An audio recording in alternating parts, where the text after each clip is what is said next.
Fala turma, nesse vídeo eu vou comentar com vocês 5 habilidades que eu desenvolvi 4 anos atrás, 3 anos atrás que eu comecei a estudar, que eu desenvolvi na minha profissão médica, no meu consultório, na minha habilidade, no meu trabalho, que me fizeram grande diferença para eu ter resultado hoje, tá? Então se liga pra vocês verem quais são.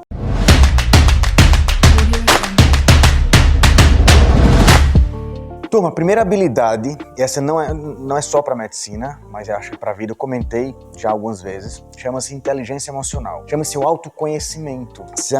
É como se você entender quais são as suas emoções, como é que você vai reagir diante das situações. Olha que interessante, eu coordeno um hospital, um pronto-socorro, e eu tenho contato com vários médicos realmente em pronto-socorro, que são situações que precisam realmente de inteligência emocional. Eu vejo quando tem médicos muito bons, grande conhecimento técnico, mas não tem inteligência emocional, então esses médicos não têm perfil. Né? Então, assim, as pessoas se preocupam em desenvolver o conhecimento técnico, mas não se preocupam em desenvolver a habilidade dessa inteligência emocional. A inteligência emocional, ela está intimamente ligada, né, à empatia, né, a você conseguir se colocar no lugar do outro, conseguir entender a emoção do outro, para que você realmente tenha um bom desenvolvimento, uma boa relação com o paciente. Quando você não consegue ultrapassar essa barreira, não consegue entender, você começa um tratamento sem entender realmente qual é o psicológico, qual é o emocional do seu paciente. E muitas vezes, se o emocional dele não está muito bem preparado, ele não vai ter uma aderência ou não vai ter um bom resultado. Eu trato muito pessoas com esteatose hepática, então realmente são pessoas obesas, e que eu tenho que realmente entender quais são os principais problemas desse paciente, para que ele realmente eu consiga entrar na cabeça dele, na inteligência emocional dele, e ter empatia para que eu realmente consiga entender da melhor maneira o projeto que ele vai fazer para ele conseguir vencer a esteatose hepática. Isso foi o que eu desenvolvi, ninguém nasce tendo isso, realmente você começar a desenvolver.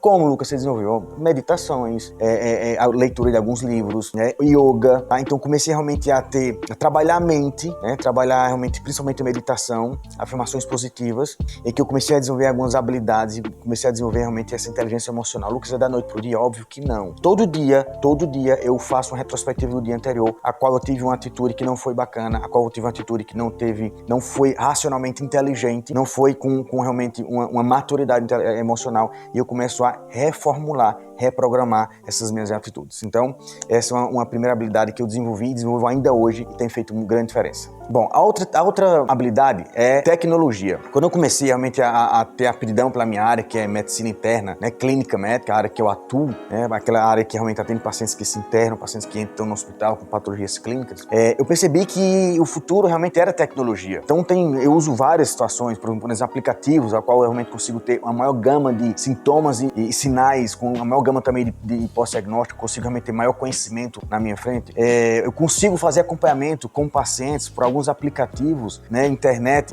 continuamente, ou seja, o paciente inicia um tratamento hoje, daqui a uma semana eu consigo perguntar com ele como é que ele está, daqui a mais 2 semanas como é que ele está reagindo ao tratamento, se ele está tendo efeito colateral ou não. Então eu tenho uma ligação mais próxima com o paciente, obviamente estudo muito organizado. Outra tecnologia que eu usei no meu consultório e uso hoje em dia é a ultrassonografia, ecografia avançada, ou seja, o paciente chega para ser examinado, eu faço todo o exame físico e eu consigo fazer também o exame físico com a ultrassom no paciente, já consigo ver várias situações, eu adianto já a vida do paciente. Então, realmente a tecnologia tem que estar intimamente ligada à habilidade de um médico do futuro. Não necessariamente você tem que ser um programador, né, de computador que tem que fazer algum programa, não. Mas você tem que entender e tem que estar aberto às novas tecnologias. Então vai a dica, tá? Esteja sempre em congresso, esteja sempre lendo, principalmente a medicina disruptiva, tá? Que seja na sua área de atuação, beleza? Terceiro ponto que eu desenvolvi chama-se network. Gente, esse não foi só na medicina, não é só na medicina, mas sim na parte de empreender também. Mas network foi uma das principais habilidades que me fez ter um grande crescimento, né? Foi onde eu saí de um plantonista do hospital e hoje eu coordeno um hospital. Foi onde eu consegui realmente entrar na Universidade Federal do Ceará, foi onde eu consegui coordenar mais de 3, 4 ligas. Desenvolvimento network. E Lucas, como que eu desenvolvo? O que é network, gente? Network são as relações pessoais, os conhecimentos, né? As relações de amizade que você consegue fortalecer, são as ligações que você consegue ter com outras pessoas de outras áreas, ou da sua mesma área, e que isso lhe torna uma pessoa conhecida na área que você está atuando. Então isso é um network. É você fazer esse desenvolvimento dessas ligações. E você não aprende, você tem que estar ligado 24 horas. Tá? Então, eu vou para um congresso, certo? Naquele congresso, beleza, eu vou aprender conhecimento técnico, mas eu faço o maior número de amizades. Tem gente que entra no elevador calado e sai mudo. Gente, tá? Desenvolva a aptidão de conversar, de puxar assunto. Não é ser chato, mas assim você consegue fazer uma ligação com a pessoa e em algum momento essa pessoa realmente pode entrar no seu empreendimento ou entrar realmente na sua profissão. Tá? Então você tem que ser lembrado. Isso vale redes sociais, vale realmente internet, né? Então esteja em congressos, esteja em eventos, não só eventos médicos, também outros eventos de outras áreas. Seja uma pessoa realmente aberta a novos eventos, aberta receba convites e convide também pessoas, né? Desenvolva jantares em alguns lugares, na sua casa. Então estabeleça ligações. E quando eu fui realmente fazer uma das minhas especializações em São Paulo, o que eu mais fazia, tem gente que quando é no intervalo vai pro banheiro, para, lava as mãos e vai merendar alguma coisa e volta pra sala e fica estudando. Quando acaba o intervalo, eu converso com tanta gente que eu esqueço que tenho que voltar pra aula. Porque eu saio daquele evento, no mínimo com uma lista de 10 contatos, e aqueles contatos realmente vão fazer diferença pra mim. Seja tirar uma dúvida, né? Seja realmente indicações, seja me dizer qual foi o melhor caminho que ele fez. Enfim, então o network foi uma das grandes habilidades que eu desenvolvi e desenvolvo ainda, mas que me fazem grande diferença, tanto na minha parte médica, né? Como realmente que eu fiz crescer tanto, como na minha parte de empreendedorismo, como o meu empreendimento, como eu empreendo. Todas essas duas áreas, elas trabalham, eu trabalho as duas com network muito bem planejado, tá? Gestão de pessoas, essa é a quarta habilidade. Lucas, o que é gestão de pessoas? Desenvolva, por mais que seja mínimo, mas desenvolva um mínimo de liderança em você. Você que vai gerir sua clínica, você que vai gerir a parte hospitalar, você que vai gerir a sua empresa chamada você, a sua profissão, você tem que ser líder. Não precisa ser um líder reconhecido não, mas você tem que ser líder na sua área que você atua, na sua clínica. Você tem que saber envolver as pessoas, engajar a sua equipe, né? Engajar as pessoas que te seguem, fazer com que as pessoas sejam um exemplo para eles também te seguirem. Se você quer que sua clínica ela tenha realmente um padrão de atendimento, ela quer que o paciente volte, então essa clínica ela tem que ter a sua cara. Não adianta você dentro do consultório fazer um bom atendimento, fazer realmente uma boa relação médico-paciente, fazer um bom network, fazer um entendimento, ter empatia, se lá fora a clínica não segue o que você está fazendo. Eu passei por várias clínicas, já trabalhei em algumas e já tive essa experiência. O que acontecia? A gestão não tinha realmente esse tipo de liderança, o corpo médico tinha. O que acontecia? Acontecia que a clínica não andava, porque estava essa diferença, né? A gestão era de uma maneira e o corpo clínico de outra. Então desenvolva assim a habilidade de um pouco de liderança, saiba gerir pessoas para que você realmente tenha sucesso nessa parte, somente na sua vida empresarial médico, ou seja, médico e empresário. E aí vem um insight que eu vou dizer para vocês. Gente, qual a diferença que eu vejo de médicos que se formavam há 5 anos atrás para médicos que se formam agora? O que eu estou percebendo é uma divisão muito grande de médicos técnicos e médicos realmente que tenham amplo conhecimento de atendimento. Não são médicos que tenham um conhecimento técnico, os dois têm, mas esse médico tem realmente várias habilidades, esse médico é simplesmente técnico.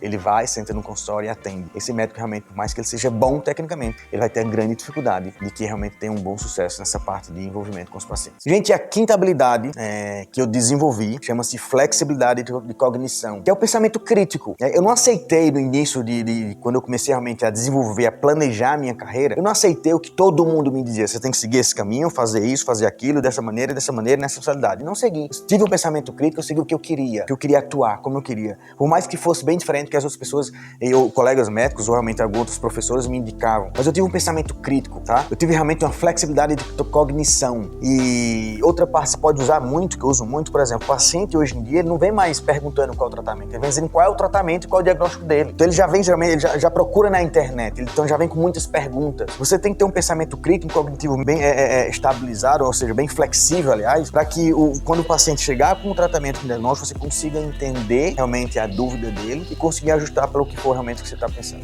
Tá? Então, Fórum Mundial 2020 que aconteceu, não só na parte médica, mas falou que essa habilidade, né, flexibilização de cognição, pensamento crítico, é uma das grandes habilidades que várias profissões vão precisar para o futuro que já está acontecendo. Lembrem-se que isso que eu estou fazendo hoje, esse vídeo que eu estou falando, são coisas que eu comecei a desenvolver há 5 anos atrás, a qual quando eu comecei, muita gente dizia que não ia dar certo, que essa área não ia dar certo, que eu não ia conseguir. E o resultado é esse, com essas habilidades, são as que eu achei mais importantes, que eu julguei, que hoje eu desenvolvo, né, para realmente ter crescimento e continuar crescendo sempre.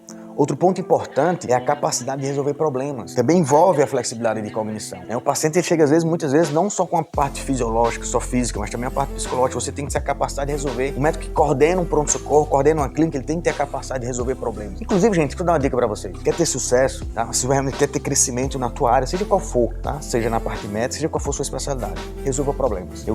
Uma frase que eu pergunto muito aos meus pacientes é essa, sempre. Como posso te ajudar? Ou seja, eu pergunto exatamente qual é o problema do paciente. Às vezes o paciente vem com um sintoma, você faz várias perguntas e esquece de perguntar qual o problema dele, como você quer ajudar. Às vezes ele quer só uma medicação, às vezes ele quer só uma conversa. E aí você é muito mais resolutivo porque você conseguiu entender o que o paciente quer. Então, como posso te ajudar? É assim que eu pergunto, é assim que eu inicio uma consulta com o paciente, para saber o que é que ele quer realmente. Gente, um insight que eu tive depois desses 5 pontos, que eu percebo é que o nosso modelo de ensino, seja ele segundo grau, seja ele ensino médio, aliás, e também seja ele ensino superior, ele está um pouco falido, ele está completamente falido. eu não vejo em nenhum momento, pelo menos os alunos que eu vejo, eu realmente converso com vários, pessoas que têm um desenvolvimento dessas habilidades, porque realmente o processo de universitário não está preparado para ensinar isso. E aí saem profissionais técnicos completamente bons, com títulos, mas sem nenhum tipo de habilidade. E o que eu percebo são realmente alguns colegas frustrados, alguns colegas que não se satisfazem com a remuneração, os colegas que entram na especialidade e não sabem que a carga horária é diferente, algumas pessoas que passam 2, 3, 4 anos na especialidade se arrependem e vão fazer outra, porque realmente não tiveram esse pensamento crítico, não fizeram network, realmente não tiveram inteligência emocional de sentar e realmente escolher com a especialidade e o porquê disso ali que você vai fazer. Então, uma dica que eu dou para você que está formando, você que já formou, você que tem algo que incomoda, algo realmente que não está legal na sua profissão, na sua especialidade médica, se questiona para você, faz o pensamento crítico, o que não está bacana, se é carga horária, se não é, se é remuneração, como você pode mudar isso, tá? Ainda não se acomoda, tá? Se questiona e muda, porque é fantástico quando você realmente consegue ter essas habilidades, ver o crescimento e ser muito bem remunerado. Então, valeu, pessoal!